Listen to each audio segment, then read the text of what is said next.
Good, still morning. Good morning, Mr. Chairman. Good morning, Kafir. Good morning to my honorable colleagues, Sickerson and her legal support staff. Um, First, I would like to touch on the topic of the monkeys. I think that that's a topic that has been ongoing for at least a good 5 years. Parliament even made a budget amendment to give support to the foundation. And I think that when I get the public sentiment, especially the farmers, I think they feel a little neglected. And you even made a comment in your answer one of your questions when you said, yeah, we have to be careful because of the activists, or we have a lot of concerns from the activists. But the activists' voices are not louder than the local activists. We live here, and I think, and I even wrote down my notes because I saw it playing out in public, even on social media. When the tourists got louder, I felt like the Nature Foundation got quieter, right?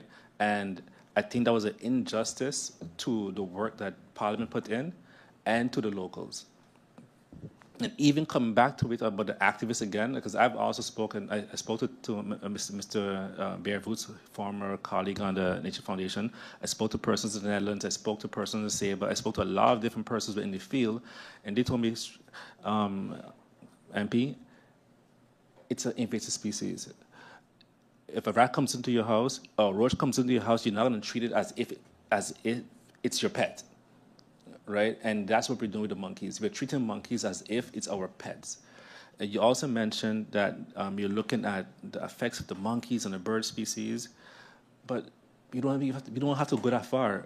What is the effect of the monkeys on us as the farmers, the person? I see every day on Facebook somebody complains that they can't even pick their papaya, their mango, because the monkeys are taking their fruits away. I know a person that lost their pit bull because the pit bull went up in the hill. The monkeys became very aggressive and killed their dog. They killed a pit bull. It was like 9 of them, and they killed a dog, right? And not a regular dog, not a chihuahua. It was a pit bull. And you said that you're looking at the effects of monkeys versus bird species, but a few years ago when I was working in the Ministry of TIAT, there was another issue with stray cats. And the stray cats, we have like hundreds of, maybe even thousands of stray cats, and they actually had a more significant impact on stray birds and our lizard species. So how are you evaluating if the stray bird species are being affected, the bird species are being affected by monkeys versus, let's say, stray cats and stray dogs, among other animals? Now, because now we have raccoons on the island, we never had raccoons before. Are we going to now euthanize raccoons and say, oh, no, we have to worry about activists? We never had raccoons before. So I believe we really just have to start this process of, hey, do what we have to do because the effects are more damaging than good. And the brand and the reputation of the Nature Foundation is high. But I think not addressing these key points and the time it takes to address it does damage your reputation a little bit. Going beyond the monkeys, we now also have iguanas. I think that our local species of iguana, the Antillean iguanas is down to like maybe 3% or 5% are gone. I saw one the other day, so maybe it's down to 0.5%. So again, we have another issue, iguanas, monkeys. I even suggested that to the Minister of TIAT that we allow a sort of a hunting season, and not even with pistols, but with air guns. So I know on the French side, they're still allowed to import on that side. I've seen a case within 1 hour they kill about 70 iguanas, and they eat the meat. So it's game. So it's not even that it's going to waste. They sold the meat to some. My colleague here likes iguana soup. I don't, but it's not that it's going to waste. So is that a suggestion that the Nature Foundation can maybe put in to the ministry also? Hey, can we? Because it has to now go through the Justice Department and TIA to allow a specific air gun type to come into the island. It's already allowed on the French side to be able to say, hey, let's have a certain a hunting season similar to in Aruba. Aruba has a hunting season for the snakes, and let's have a sport out of it. And then you don't have to worry about the one bath parlor, the one person that could do the vet. No, you allow the public to take part, and we create some sort of event out of it.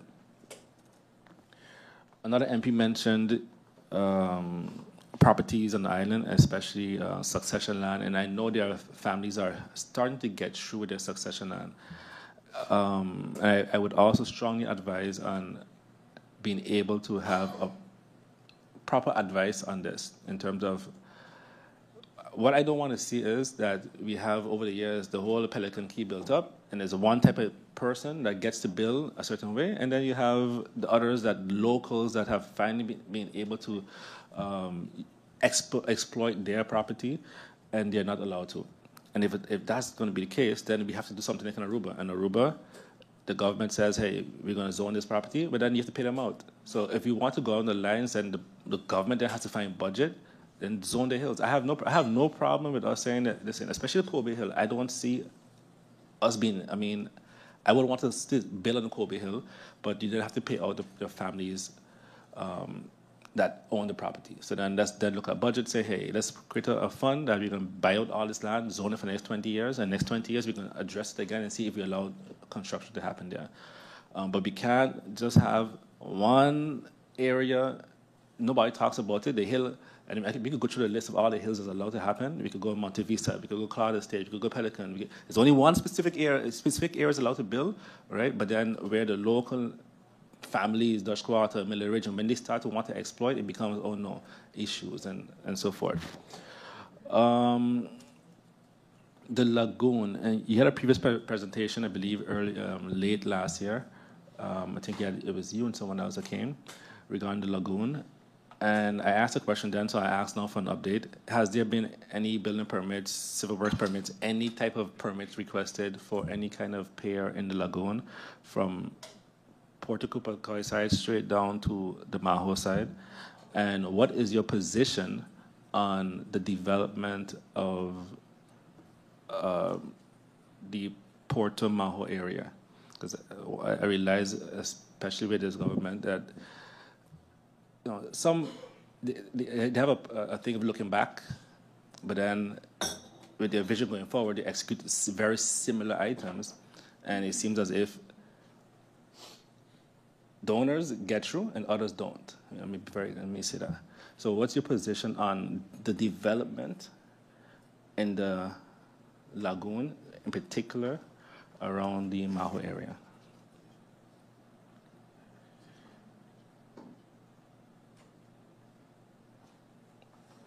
I believe that would be all my questions. Thank you, MP Irian. Just for clarification, you're asking Ms. Higginson for the Nature Foundation's stance on the development in the Maho area, or Ms. Higginson's personal stance? We didn't get to understand that one. Well, I asked multiple questions. So it started off with, were there any requests? So they deal with building permits, any requests, any advice pertaining to that area, and then their position. There was a presentation already given the importance of the lagoon and what certain developments in that area, the impact would have. And the reason I'm saying that, because we can't be in Parliament today talking about the effects, doom and gloom, and this, and how important it is. And in a couple of weeks, we're going to have the same permit going out and then development happening. Okay, thank you, MP. Ms. Higginson. Thank you very much. Thank you for the questions, MP Irian. Okay, firstly, regarding the invasive species program, I understand completely what you mean about it being seen as quiet and hurting the reputation of the foundation. I will say that the foundation has been and might remain quiet about the invasive species program because when we first publicized it, I received death threats regarding the program. Conservation is nice, but death threats were a bit far for me personally. So the board of directors made a decision on how we were going to discuss the project and how open we were going to be about it.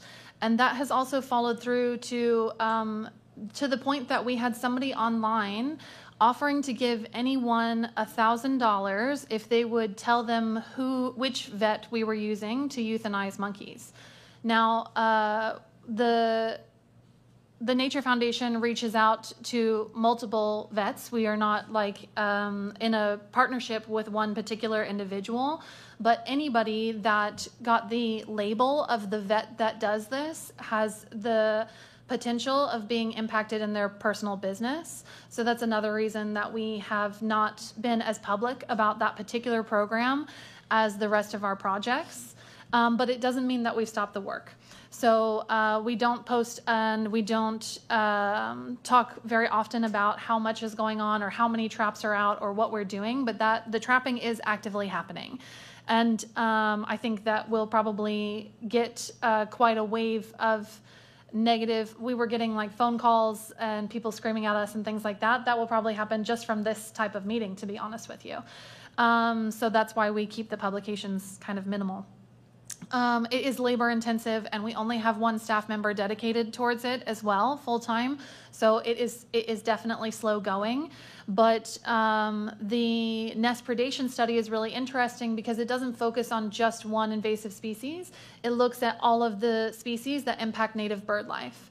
So we have seen indications of not only monkeys impacting native bird life, but also rats, of course, and the mongoose, which is something else that we're trying to develop a way to see how many mongoose are on the island and what can be done about that invasive species as well. Because the existence of the mongoose, of course, is why we do not have the snake that was native to St. Martin anymore. In the long-term planning for any conservation management organization, the end goal is to be able to reintroduce native species. And we can't reintroduce the lesser Antillean iguana or the red-bellied racer snake without having at least areas of the island that are without those invasive species.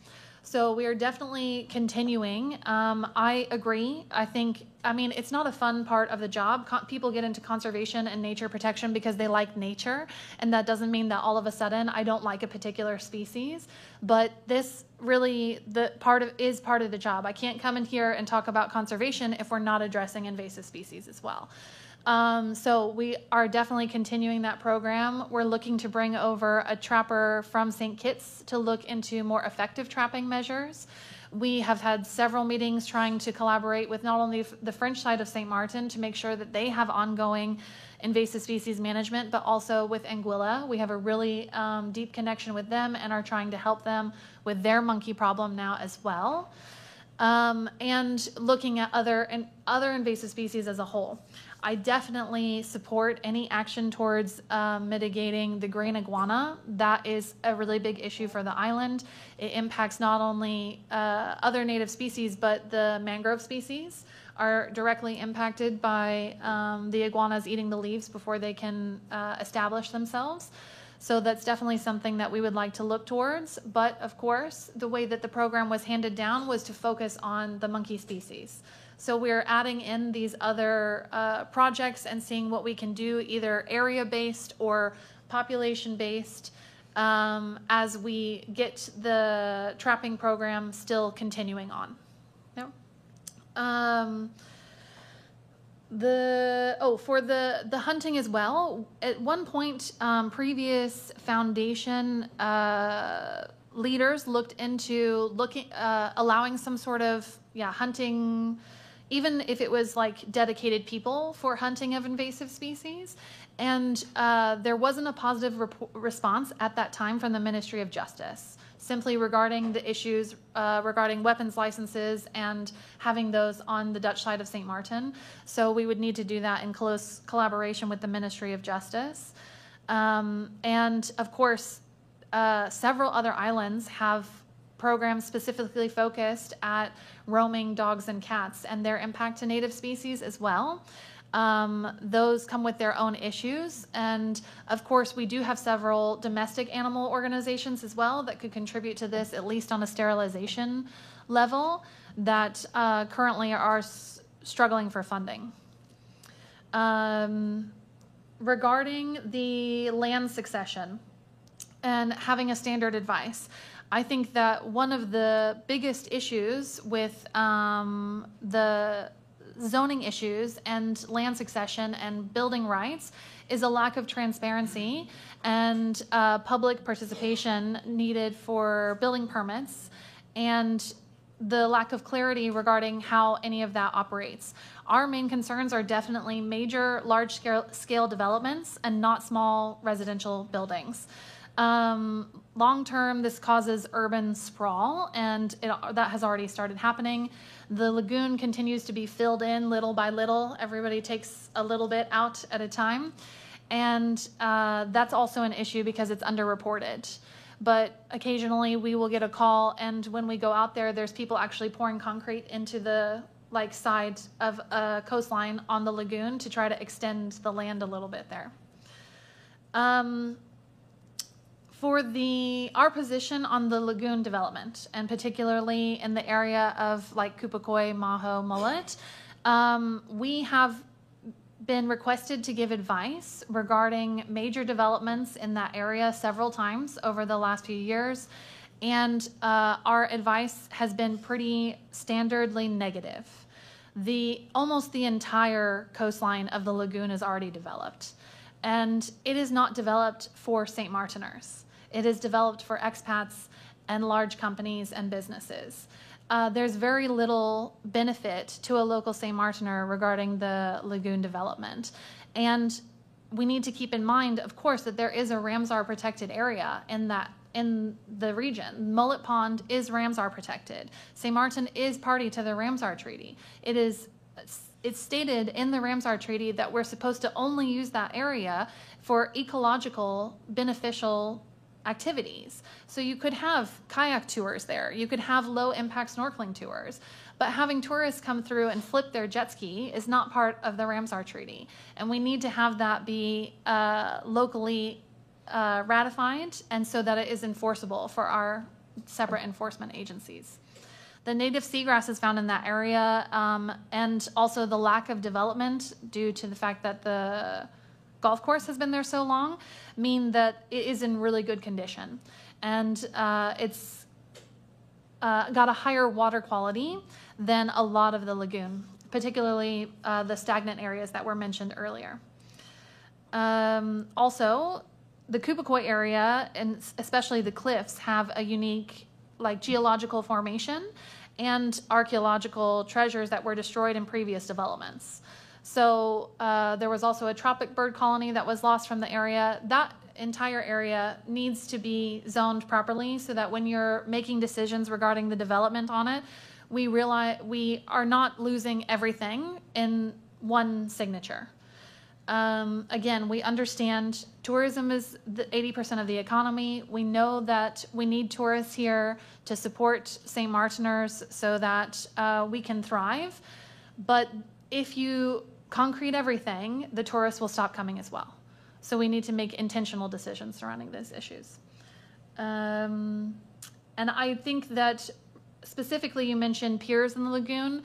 When we were receiving advice, it was more for large scale developments that had marinas attached to them.